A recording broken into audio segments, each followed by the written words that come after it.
दोस्तों, हम आप सभी लोगों के सामने जो है आपका सुपर टेट 2022 से संबंधित आपके क्वेश्चन लेकर आए हुए हैं।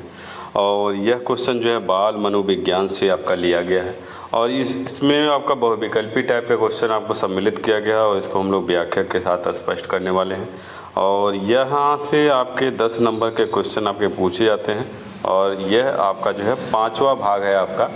इसके पहले आपका बहुत से वीडियो सुपर टेट से संबंधित अपलोड किया जा चुका है, तो यदि आप चैनल पर नए हैं तो चैनल को सब्सक्राइब कर लीजिएगा और वीडियो अच्छा लगे तो लाइक शेयर जरूर कर दीजिएगा। और आइए देखते हैं आज का कौन सा क्वेश्चन जो है शामिल किया गया है। पहला देखिए क्वेश्चन है आपका, गौण वृत्तीय अनुक्रियाओं की अवस्था में बच्चे वस्तुओं को स्पर्श करने व इधर उधर करने की अनुक्रिया करते हैं, यह अवस्था है। विकल्प आपके सामने है, जन्म से 3 माह, जन्म से 6 माह, जन्म से 8 माह और 8 से 10 माह।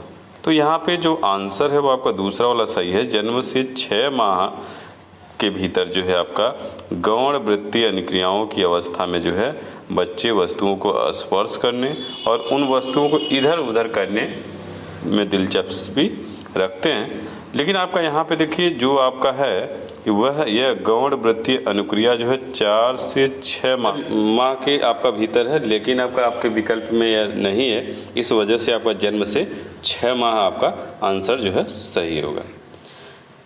उसके बाद जो है हम लोगों का अगला प्रश्न है कि गौण स्कीमेटा की अवस्था कब तक होती है? 4 से 6 माह, 6 से 8 माह, 8 से 12 माह, 2 से 4 माह। तो यहाँ पे आपका सही आंसर है वो आपका है 8 से 12 माह जो है गौण स्कीमेटा के समन्वय की अवस्था मानी जाती है। फिर इसके बाद जो है अगला आपका है, तृतीय वृत्तीय अनुक्रियाओं की अवस्था में बच्चे वस्तुओं के गुणों को कैसे जानते हैं? अनुभव द्वारा, प्रयत्न एवं भूल द्वारा, अनुकरण द्वारा, देखकर। तो यहाँ पे प्रयत्न एवं भूल के द्वारा जो है तृतीय वृत्तीय अनुक्रियाओं की अवस्था में जो है बच्चे जो है वस्तुओं के गुणों को जानते हैं। फिर उसके बाद आपका अगला प्रश्न है कि किस अवस्था में बच्चा आसपास की वस्तु में संबंध स्थापित करता है? संवेदीय पेशी अवस्था, प्राक संक्रियात्मक अवस्था, मूर्त संक्रियात्मक अवस्था और औपचारिक संक्रिया अवस्था। तो यहाँ पे आपका जो आंसर है वो आपका दूसरा वाला विकल्प सही है, प्राक संक्रियात्मक अवस्था। यानी प्राक संक्रियात्मक अवस्था जो है आपका 2 से 4 वर्ष के बच्चे में आपका होता है। और ये जो है आपके बच्चे जो हैं इधर उधर की वस्तुओं और प्राणियों और शब्दों के बीच जो है आपका संबंध स्थापित करते हैं। फिर इसके बाद अगला प्रश्न है कि किस अवस्था में बालक भाषा सीखने लगता है? 2 से 4 वर्ष, 4 से 7 वर्ष, 1 से 2 वर्ष, 2 से 3 वर्ष। तो यहाँ पे आपका सही आंसर है 4 से 7 वर्ष में जो है बालक जो है भाषा सीखने लगता है और साथ में जो है चिंतन व तर्क भी करने लगता है।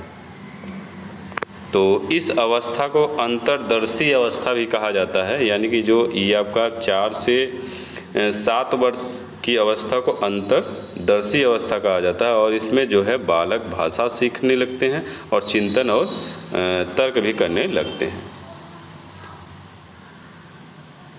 इसके बाद अगला आपका प्रश्न है कि पियाजे ने किस आयु को मूर्त संक्रिया अवस्था कहा?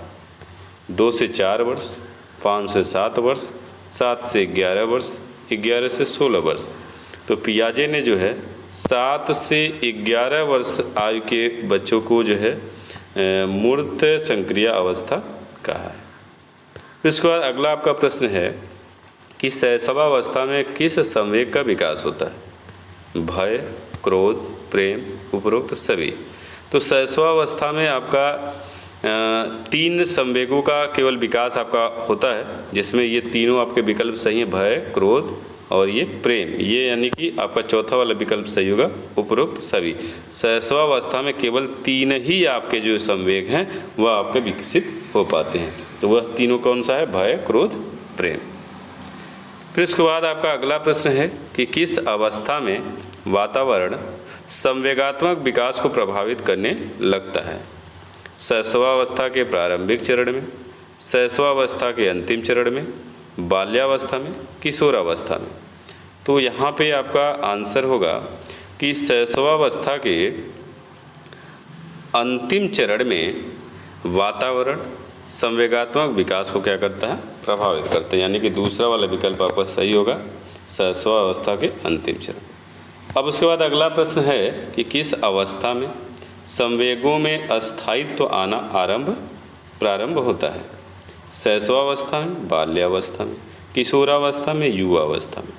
तो यहाँ पे आपका आंसर होगा दूसरा वाला कि बाल्यावस्था में संवेगों में अस्थायित्व आना जो है आपका प्रारंभ हो जाता है। उसके बाद जो है आपका अगला प्रश्न है कि बालक किस अवस्था में संवेगों पर नियंत्रण करना सीख जाता है? शैशवावस्था, बाल्यावस्था का प्रारंभिक चरण, बाल्यावस्था का अंतिम चरण, किशोरावस्था। तो यहाँ पे आपका तीसरा वाला विकल्प सही होगा कि बाल्यावस्था के अंतिम चरण में बालक जो है संवेगों पर नियंत्रण करना सीख जाता है। तो ये आज का हम लोगों का क्वेश्चन रहा। उम्मीद है आपको हमारे ये क्वेश्चन अच्छा लगा होगा। अच्छा लगे तो लाइक शेयर ज़रूर कर दीजिएगा, क्योंकि हमारे चैनल पे इसी तरह के आपके कंटेंट आते रहेंगे। धन्यवाद दोस्तों।